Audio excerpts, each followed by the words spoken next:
Bien, estamos con Raider Araoz, escritor y cineasta. Ahora sí lo dije bien, ahora sí. Oye, es, bueno, evidentemente amigo mío, pero eso va aparte. Quiero comenzar preguntándote, Raidel, si tú crees que en un mundo que está dominado por el lenguaje audiovisual, la literatura corre riesgo. Yo pienso que la literatura se está modificando, ¿no? Hoy se lee más que lo que se leía en el siglo XVIII. Entonces, es decir, los medios han cambiado la forma en que la gente lee, pero la gente sigue leyendo, ¿no? Lo que ya no lee de la misma manera que se leía ni tan siquiera en el siglo XX, ¿no? Entonces, yo creo que están surgiendo nuevas formas de interactuar con el texto y, por supuesto, se siente para los que venimos de la tradición del libro, ¿no? Del libro impreso, ¿no? Como que hay una baja de este consumo. Pero yo creo que se consume todavía mucha literatura impresa y se está consumiendo mucha literatura en las redes y en otras formas de interacción con el texto que ya es intermedial, ¿no? Y entonces no solo se lee el texto, sino que se interactúa con imágenes, si va a una especie de multimedia y eso está cambiando no solo la manera en que nos relacionamos con la literatura, sino la manera que nos relacionamos incluso con el cine.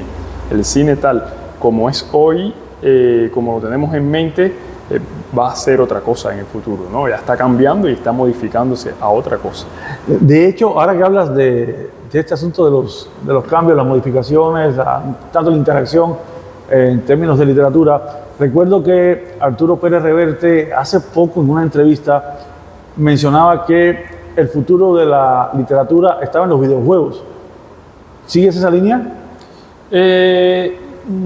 No tanto, me parece que la literatura es un camino y el videojuego es otro, aunque pueden conectarse, ¿no? Ya en los años 90 ya yo había visto un videojuego, por ejemplo, que enseñaba inglés, que tú tenías que escribir las palabras, darle las órdenes y los comandos en inglés, y eso te ayudaba a que tú organizaras oraciones, aunque sean básicas, para que el personaje pudiera, así, en vez de ser un personaje que se movía por el teclado, se movía a través de las palabras. Y entonces, sin duda, hay una interacción entre el videojuego y el texto, y seguramente se podrán construir historias que sean de alguna forma una especie de mundo literario, pero ya no sería la literatura exactamente, sino sería otra modalidad, que es lo que creo yo, diferente y posiblemente muy atractiva, ¿no? Ahora mismo hay un debate, de hecho, debate bastante grande, no sé hasta qué punto, con cuánto sustento, pero hay un debate grande con respecto a la influencia de la inteligencia artificial, que ya no es una película de ciencia ficción, ya la tenemos, ya está funcionando, se está utilizando mucho, bueno, en ramas ensayísticas, por ejemplo, periodísticas incluso.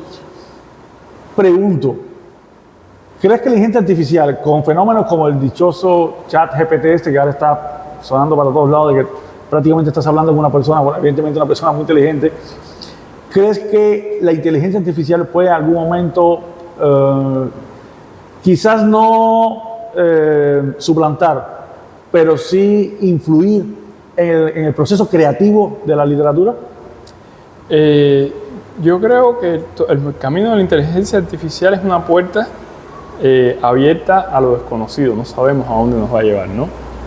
Hasta ahora el hombre nunca, y cuando digo el hombre me refiero en el sentido de la especie, ¿no? Nunca que encontró una vía tecnológica dio marcha atrás, ¿no? Siempre caminó por ese lugar. Entonces, ahora mismo está en un principio y nunca se sabe qué camino tendrá, pero Los experimentos con la red, con las máquinas, con buscando esa inteligencia artificial, son muy anteriores de lo que tenemos ahora. Ya se había experimentado en lo que es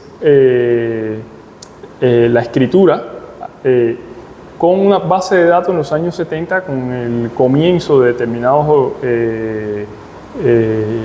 inteligencias, bueno, en sí programas. Todavía no se podía decir que eran una inteligencia, eran programas. Por ejemplo, se hizo un proyecto que se cogió y se le puso de base de datos todas las palabras del Castillo de Kafka, y se les mandó a combinar para quitarse la racionalidad humana y la censura humana, y de armar esas combinaciones de textos nacieron poemas, nacieron otros tipos de historia, pero ya vi un intento de experimentar con eso.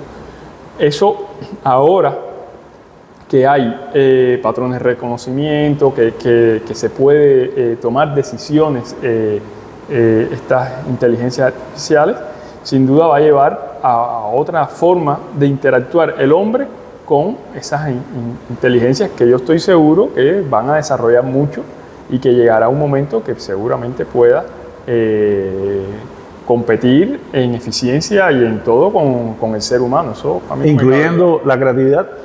Incluyendo la creatividad por una razón, porque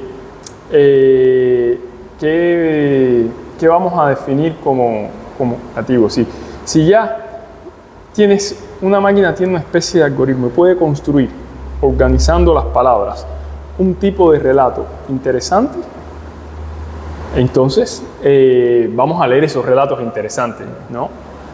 Y es algo, uno de estos ejemplos hay un juego, o por ejemplo en el ajedrez, para hacer algo no tan rebuscado. En el ajedrez, la máquina puede jugar ajedrez ya. Y juega contra campeones mundiales. Y gana.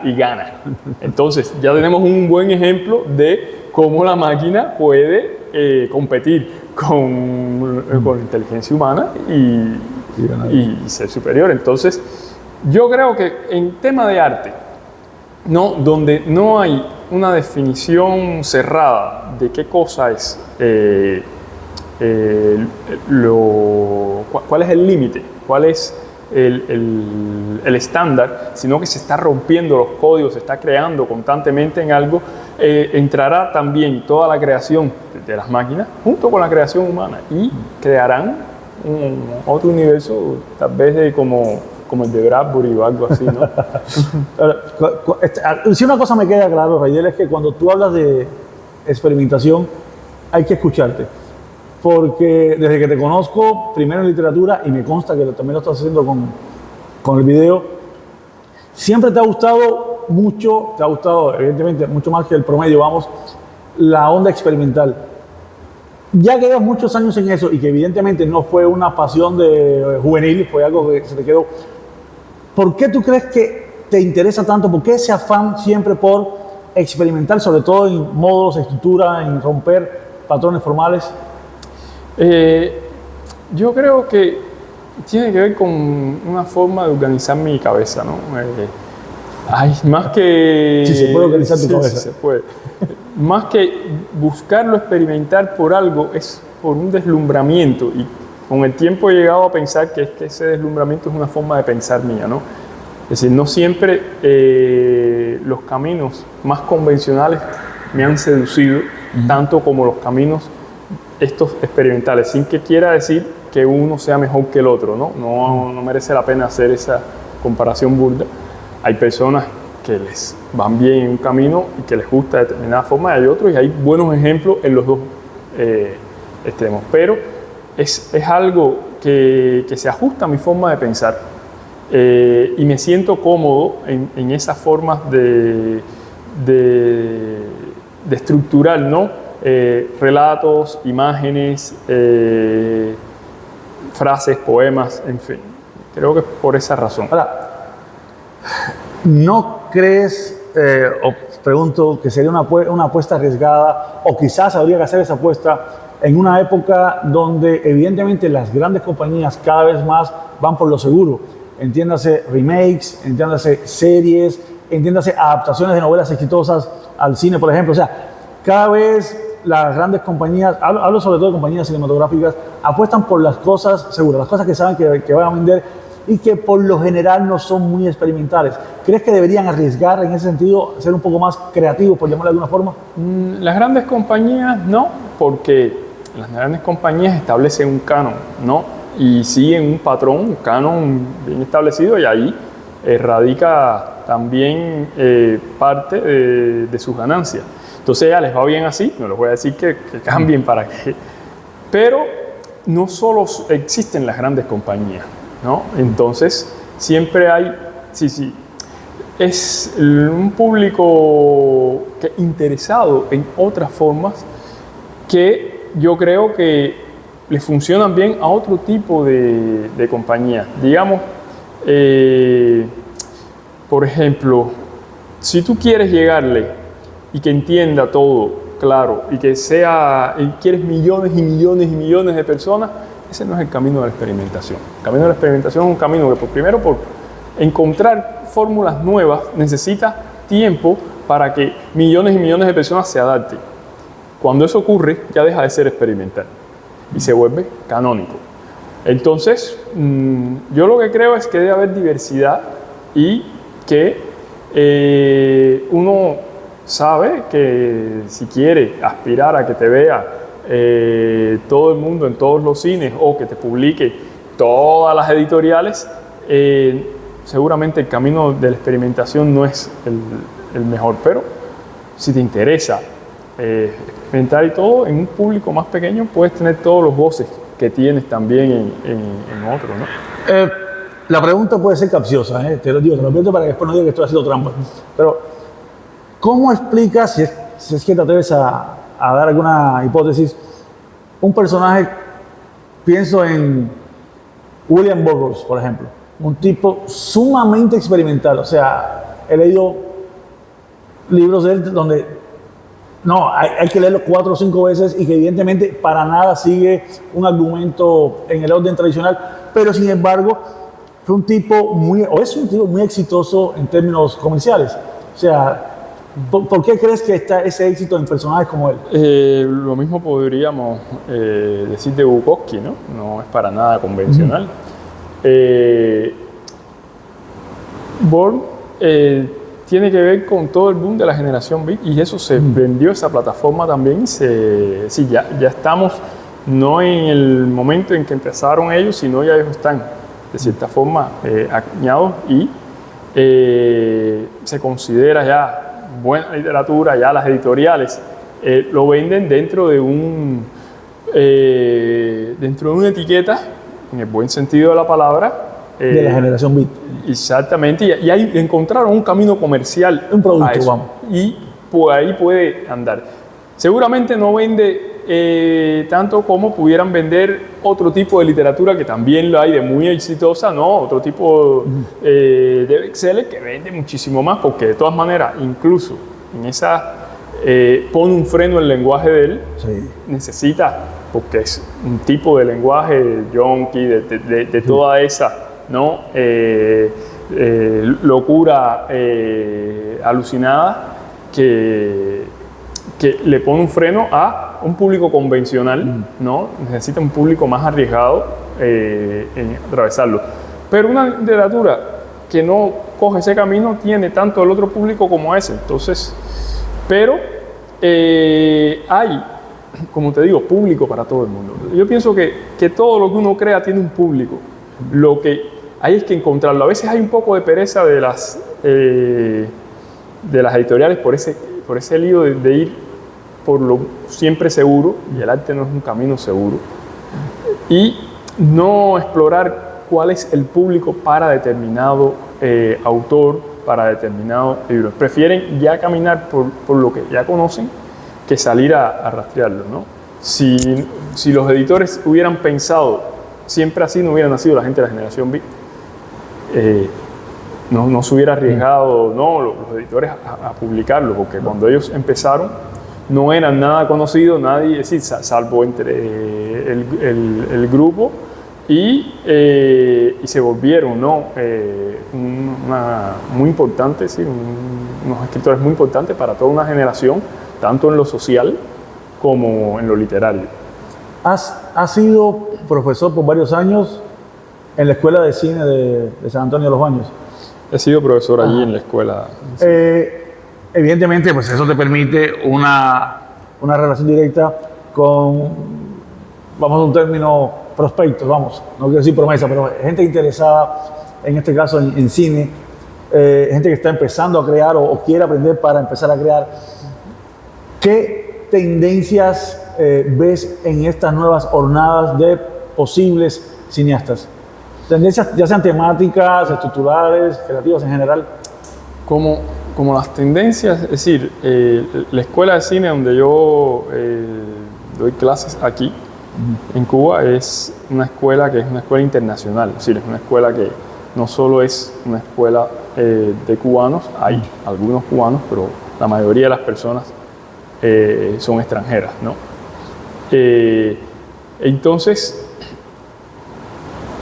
llega una línea que es la línea de la escuela, el camino en que la escuela a veces organiza el cine, que está dentro del canon de lo que es la expectativa del cine en Cuba, y las tendencias que vienen desde otras culturas. Y entonces la escuela es como una especie de ajiaco, y a veces es muy difícil determinar una tendencia en medio de esa.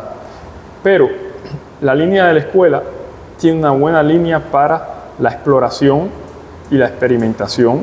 Por ejemplo, en la cátedra documental, la cual yo he sido coordinador, es una cátedra que se ha salido de lo que era el documental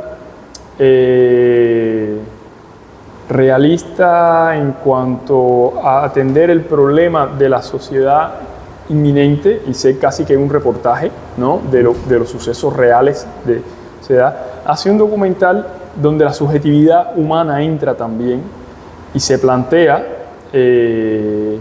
una experiencia incluso a veces performática, una experiencia del yo en medio de una realidad, ¿no? Entonces la escuela tiene esa tendencia y hay ya graduado, ¿no? Varios autores que hoy en Cuba pueden ser referentes de eso, como Alejandro Alonso, por ejemplo, ¿no? Es uno de los más destacados.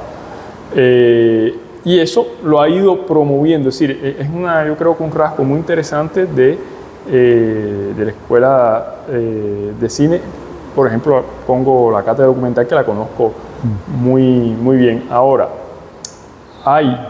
como en toda Latinoamérica, hay una tendencia hacia el realismo que se ha heredado de la tradición del cine latinoamericano. Un cine que se dio a conocer internacionalmente con obras que reflejaban la realidad latinoamericana, las luchas sociales latinoamericanas, ¿no? Y eso ha generado un tema y una camisa de fuerza también para el cine latinoamericano, que se le reconoce en el mundo de esa manera, y cuando trata de salirse de eso a veces es cuestionado su latinoamericanidad, por ponerle un nombre, ¿no? Pero el cine contemporáneo de Latinoamérica, el más interesante, es justamente el que se ha librado de eso, ¿no? Y el que ha aportado a la realidad también todo el imaginario y todo el mundo onírico americano, ¿no? Es decir, ha entrado directores como Marisa Martel, que pueden, ¿no?, generar cosas donde la realidad se muestra muy singular. En México está arraigada, por ejemplo, y hay una jornada, así ya no son tan jóvenes, pero son gente contemporáneas con nosotros, ¿no? Que han generado un cine mexicano muy interesante, que aquí en Cuba, en la escuela, se sigue, ¿no? Han venido a dar clases. Amar Escalante, por ejemplo, con el tema de la violencia Puede interpretarse de muchas maneras sus películas. Y hay esa línea, ¿no?, dentro del cine norteamericano que es una especie de, para mí, de otra vuelta de tuerca, tanto al cine realista como a un cine que incluso quiere escapar de los anclajes de la realidad. Ya por último, pregunta trillada, pero todo el mundo siempre quiere enterarse. ¿Qué está haciendo o qué podemos esperar ahora de Raidel Araoz? Bueno, yo en este momento estoy preparando un documental sobre los sueños en los años 80, gracias a que una escritora, Soleida Ríos, hizo una serie de entrevistas preguntándole a la gente en los años 80 qué soñaban como dormir, ¿no?, sus sueños, no como esperanza, sino como la parte onírica, no inconsciente. Y la gente se lo contaba y ella publicó un libro que se llama El Libro de los Sueños en los 90. Yo a partir de ahí retomo ese libro para hacer una historia de los 80, contar el recorrido de esa década a través de eventos sociales que marcaron la década y a través de los sueños de la gente. Y tener las dos partes, porque a veces la historia se le quitan las 8 horas que uno tiene durmiendo y que también todos los actos sociales entran ahí y se releen de manera muy interesante. Eso es excelente, esperemos que salga, que todo sea éxito. Y hermanito, suerte, nos vemos.